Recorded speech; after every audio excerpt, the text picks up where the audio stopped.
भारत में भी स्टार्टअप कंपनियों की मुश्किलें बढ़ती जा रही हैं, खासकर उन कंपनियों की हालत ज़्यादा खराब है जो शेयर बाजार में लिस्ट हो चुकी हैं। फिनटेक कंपनी पेटीएम का शेयर 2 दिन में 15% से ज़्यादा टूट गया। इसके पीछे की मुख्य वजह जियो फाइनेंशियल सर्विसेज को इसी बाजार में एंट्री बताई जा रही है। इस बीच नायका के प्रमुख वित्तीय अधिकारी ने त्यागपत्र दे दिया। अधिकतर स्टार्टअप कंपनियां फंड जुटाने और खर्चे घटाने पर जोर दे रही हैं। सर, पेटीएम की बुरी हालत के पीछे जिम्मेदार बताया गया जियो फाइनेंशियल को। जियो फाइनेंशियल सर्विसेज को लेकर रिलायंस की क्या तैयारियां हैं? ये सबसे बड़ी उथल पुथल बाजार में होने वाली है, फिनटेक बाजार में और फिनेंशियल सर्विसेज के बाजार में। और निवेशकों की दृष्टि से भी रिलायंस समूह को करीब से देखने वाले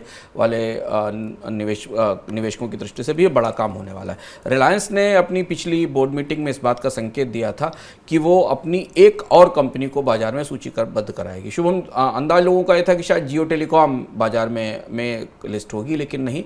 इस बात का संकेत स्पष्ट रूप से दिया गया कि जियो फाइनेंशियल सर्विसेज जो कि रिलायंस समूह की वित्तीय सेवा कंपनी होगी, वो बाजार में सूचीबद्ध कराई जाएगी। इससे पहले रिलायंस समूह मुकेश अंबानी का रिलायंस समूह सीधे वित्तीय सेवाओं में मौजूद नहीं था। ये काम अनिल अंबानी का समूह रिलायंस कैपिटल के जरिए करता था।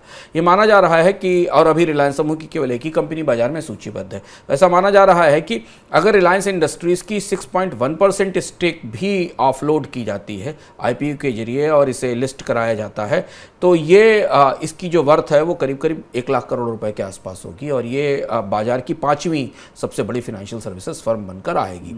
और ये बात जियो फाइनेंशियल सर्विसेज का बाजार में आना एक बड़े उथल पुथल की तैयारी माना जा रहा है। उसकी 2 बड़ी वजह हैं। एक तो जियो फाइनेंशियल सर्विसेज जिस ग्रुप के साथ आ रही है, उस ग्रुप के पास बहुत डीप पॉकेट्स हैं रिलायंस समूह के पास।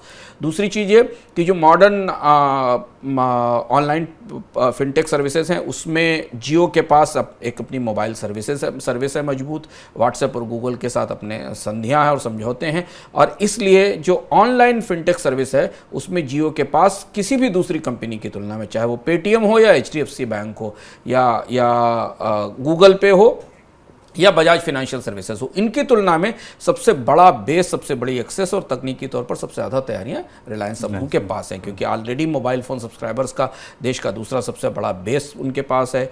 दुनिया की सबसे बड़ी चैट कंपनी या शॉर्ट मैसेज कंपनी के साथ करार है। और यही वजह है कि बाजार में 2-3 जो बड़ी कंपनियां हैं उनके लिए काफ़ी उथल पुथल और अफरा तफरी दिखाई दे रही है।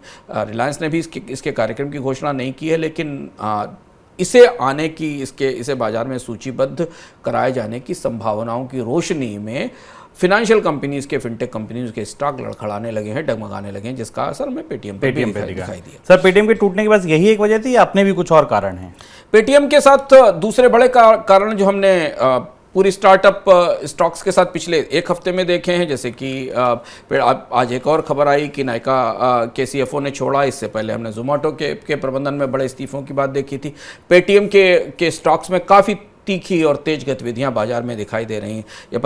ये पता चला है कि एसवीएफ इंडिया होल्डिंग जो केमन की कंपनी है, इसने करीब 2.93 करोड़ शेयर्स 555-67 रुपये के प्राइस पर बेचे हैं। करीब 1630 करोड़ रुपए के हैं। ये भी माना जा रहा है कि एसवीएफ की होल्डिंग करीब 11% थी पेटीएम के स्टॉक में। इधर बोफा सिक्योरिटीज़ और मॉर्गन स्टैनले ने पेटीएम के शेयरों में खरीदारी भी की है बाजार में। तो बाजार में काफ़ी मूवमेंट दिखाई दे रहा है। लेकिन जियो फाइनेंशियल सर्विसेज के आने के साथ जो प्रमुख प्रतिस्पर्धी कंपनियां हैं एनबीएफसी बाजार की और फिनटेक बाजार की, जो शेयर बाजार में सूचीबद्ध हैं, उनके लिए अब बड़ी चुनौती दिखाई देगी। और इसीलिए पेटीएम में हमने तेज गिरावट देखी। आज पेटीएम का स्टॉक 500 रुपये से नीचे चला गया।